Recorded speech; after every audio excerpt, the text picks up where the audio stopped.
Hey, welcome back. This is Dennis at Smittys Classics. We're getting ready to take a look at the front end of this 460 motor. You've probably seen us talk about it in some other videos, but it's time to get the pulley kit on it. And with our good friends at March Pulleys, we got a whole system for it, and I'll show you what that looks like. We've got the entire pulley kit. You can see all that here. So we bought the full system.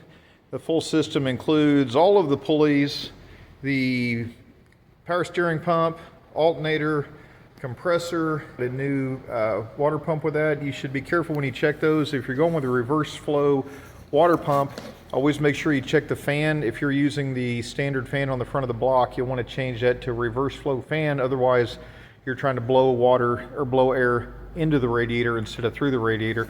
It also comes with all of these things, which is either caps for the pulleys, mounting hardware, some brackets, and a full bolt kit. You can see right here, this is all the bolts. Right here, this is all the bolts required to put the whole thing together. And the instructions are around here somewhere. I'll have to find them. But again, that's going to go on the front of this guy right here, and that's going to make this thing look really cool. So the first thing we're going to want to do is take this water pump off. Again, I mentioned earlier, this water pump turns for a standard direction with the belt going across the top.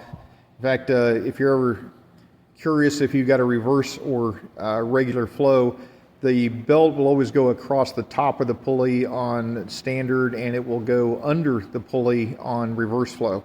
So again, this one is a standard flow. So first thing is pull this one off. We'll get that replaced. Probably get it painted up a little bit so it looks a little better, and then from there on to the brackets and other equipment.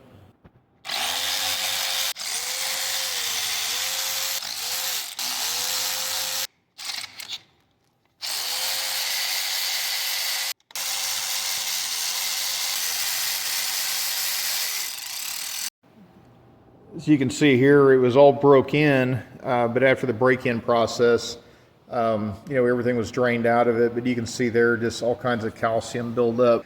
So definitely going to need to flush this thing out because it's aluminum heads. We've probably got some buildup in there also, but we'll get all this cleaned up. And before we start it, we'll pull the distributor out, turn that oil pump, make sure we got the heads lubricated and everything. But this is why you never want to let them sit for a couple of years, and why you want to be cautious about one that has been sitting for a couple of years. It's a 460 stroke to 542 cubic inches, I think. So it's probably going to try and run a little hot. We want to do what we can to make sure it doesn't. So anyway, that's all going to get cleaned up, and now we can start putting this thing back together.